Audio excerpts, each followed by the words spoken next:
नाज़रीन किराम, पाकिस्तान के दो दोस्त ममालिक, दो अहम तरीन अरब ममालिक के दरमियान इस वक्त एक तनाज़ा जो है वो शिद्दत इख्तियार करता जा रहा है। और इस सब के अंदर सऊदिया और यूएई किस तरह से यमन के मामले पर, जो कि एक वक्त पे इत्तेहादी थे लेकिन अब एक दूसरे के आमने सामने आकर खड़े हो चुके हैं। सऊदी अरब ने एक बड़ी स्ट्राइक की है और इस बड़ी स्ट्राइक को यूएई के लिए एक धचका कहा जा रहा है। वहीं दूसरी जानिब यूएई का मौक़िफ़ क्या है, यमन के अंदर इस वक्त चल क्या रहा है, ये पूरे का पूरा इशू, ये तनाज़ा आखिर क्या है, इसकी सारी डिटेल्स और किस तरह से इस वक्त दो अहम तरीन अरब इत्तेहादी सऊदी अरब की मिनिस्ट्री ऑफ फॉरेन अफेयर्स ने यूएई के इक़दाम पर अफसोस का इजहार तो किया, लेकिन बड़े नपे तुले अल्फाज में कि हमारा बरादर मुल्क है, हमारा दोस्त मुल्क है, हमारा भाई मुल्क है, लेकिन हमें अफसोस है उसके इक़दाम पर। और वहीं दूसरी जानिब यमन के अंदर दो तीन और बड़ी डेवलपमेंट्स भी सामने आई हैं। मैं सारी डिटेल्स एक एक करके आपके सामने रखता हूं, लेकिन अगर अभी तक आपने इस वीडियो को लाइक नहीं किया तो लाइक जरूर कर दें। आपको मालूम है कि हमारे चैनल को भारत और अफगानिस्तान के मुतअद्दिद अकाउंट्स की तरफ से रिपोर्ट किया जाता है।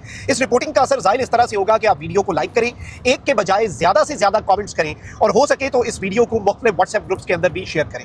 नाज़रीन किराम, सऊदी अरब और यूएई के दरमियान जो कशीदगी है वो इस वक्त यमन में सर उठा रही है। इसके साथ ही साथ कुछ और ऐसे मकामात भी हैं जहां पर सऊदी अरब और यूएई डिफरेंट साइड्स पे खड़े हैं, यानी वो डिफरेंट ग्रुप्स को सपोर्ट कर रहे हैं। यूजुअली इन दोनों ममालिक के दरमियान डिसएग्रीमेंट नहीं होता, लेकिन अब पिछले कुछ अरसे से कुछ टेंशन्स हैं, कुछ सदमोहरी है और कुछ टेंशन्स और कुछ मामलात के ऊपर डिसएग्रीमेंट्स जो है वो सर उठा रहे हैं। अच्छा, अब इस सबके अंदर जो सबसे इंपॉर्टेंट चीज़ है जो समझने वाली है कि यमन में सऊदी अरब और मुत्तहिदा अरब अमारात के दरमियान जो कशीदगी है वो दरअसल एंटी हौसी इत्तेहाद जो है उसके अंदरूनी इख्तलाफात से जुड़ी हुई है, जो कि दिसंबर 2025 में ये इख्तलाफात शदीद से शदीद तर हो गए।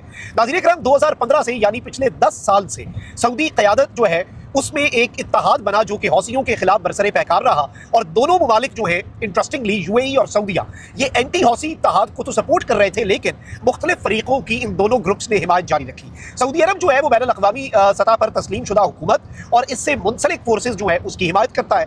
यूएई जो है वो एसटीसी, सदरन ट्रांजिशनल जो काउंसिल है, उसको मजबूती से सपोर्ट करता है, जो कि जनूबी यमन की अलहदगी चाहता है ये ग्रुप। अच्छा, अब इस इख्तलाफ में जनूबी और मशरक़ी यमन में एक असर रसूख की जो कशी है, टग ऑफ वॉर है, वो इस वक्त शुरू हो चुकी हुई है। और सऊदी अरब मुत्तहिदा यमन चाहता है, जबकि एसटीसी की अलहदगी की ख्वाहिश इस मौक़िफ़ से मुतसादिम है। सऊदी अरब को खास तौर पर हिजर मौत और अल-मोरा जैसे सरहदी इलाकों के हवाले से सिक्योरिटी खदशात हैं, क्योंकि यमन जो है वो डायरेक्टली सऊदी अरब के लिए, यमन के बॉर्डर्स जो हैं वो सऊदी अरब उन्हें अपने लिए एक डायरेक्ट थ्रेट समझता है। अब ये जो हालिया सूरत हाल है 2025 की, दिसंबर 2025 के अवाइल में एसटीसी जो कि यूएई की हिमायत रखता है, उसने हजर मौत और अल-मोरा के अहम इलाकों पर कब्जा किया। कब्जे में फौजी तनसीबात, सरकारी इमारात, ऑयल फैसिलिटीज़ और बॉर्डर क्रॉसिंग्स जो है वो शामिल थी। सऊदी हिमायत याफ्ता कबायली और अस्करी गिरोह जो हैं वो इस एक्शन के अंदर पसपा हुए, उन्हें पीछे हटना पड़ा।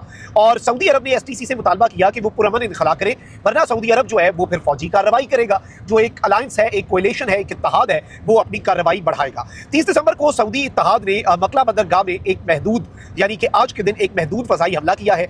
हदफ जो है वो यूएई की बंदरगाह फुजेरा से आने वाले 2 बहरी जहाज़ों से उतारा गया असला और बख्तरबंद गाड़ियां थी, यानी कि असलहे को और बख्तरबंद गाड़ियों को निशाना बनाया गया है। और कहा यह गया है कि ये यूएई से बेसिकली कंसाइनमेंट जो है ये यमन आ रहा था। अब इस चीज़ को बड़ी अहमियत की निगाह से देखा जा रहा है। यूनाइटेड अरब एमिरेट्स जो है वो भी एक इंतहाई रिस्पॉन्सिबल मुल्क है। सऊदी अरब जो है वो भी एक बड़ा रिस्पॉन्सिबिलिटी का मुजाहरा करने वाला मुल्क है। इस सबके अंदर दोनों मुल्कों के इंटरेस्ट जुड़े हुए हैं, दोनों मुल्कों के मफादात जुड़े हुए हैं, दोनों मुल्कों के एलाइज और इत्तेहादी जो हैं वो तकरीबन एक ही हैं। और दोनों मुल्क जो हैं वो इंटरनेशनल पॉलिटिक्स में भी एक ही तरह की पोजीशनिंग रखते हैं। अब ये जो आज का इंसिडेंट है नाज़रीन किराम, ये एक बड़ी और एक सिग्निफिकेंट एस्केलेशन के तौर पर देखा जा रहा है, क्योंकि जो यूएई और सऊदी टेंशंस हैं इनसाइड यमन, इस तनाजुर में इस चीज़ को देखा जा रहा है। सऊदी अरब जो है उसने वेपन्स और टैक्टिकल व्हीकल्स, जो कि सऊदी अरब ये कह रहा है कि मुकाला पोर्ट पर 2 शिप्स जो हैं वो यूएई से आ रही थी, ये सऊदी अरब का मौक़िफ़ है, ये हथियार लेकर सऊदी अरब ने इन्हें टारगेट किया है। अब इस इकदाम को भी एस्केलेशन देखा जा रहा है, जबकि सऊदी अरब ये कहता है कि भाई हमने जो किया है वो तो एक रिएक्शन है एक्शन का। अच्छा, अब इस सबके अंदर जो इससे भी बड़ी डेवलपमेंट है, एक जानिब तो सऊदी अरब की जो वजारत खारजा है, जो कि मिनिस्ट्री ऑफ फॉरेन अफेयर्स है, उसने कहा है कि भाई हमारा ब्रदरली मुल्क है यूनाइटेड अरब एमिरेट्स, और हम सब ने मिलकर ये फैसला किया था, सारे ग्रुप्स ने मिलकर, कि हम डी एस्केलेशन की तरफ जाएंगे, यहाँ पर एस्केलेशन जो है उसे कंट्रोल किया जाएगा। लेकिन फिर जो एलामिया है उसके अल्फाज है कि kingdom of Saudi Arabia expresses its disappointment by actions taken by the brotherly UAE.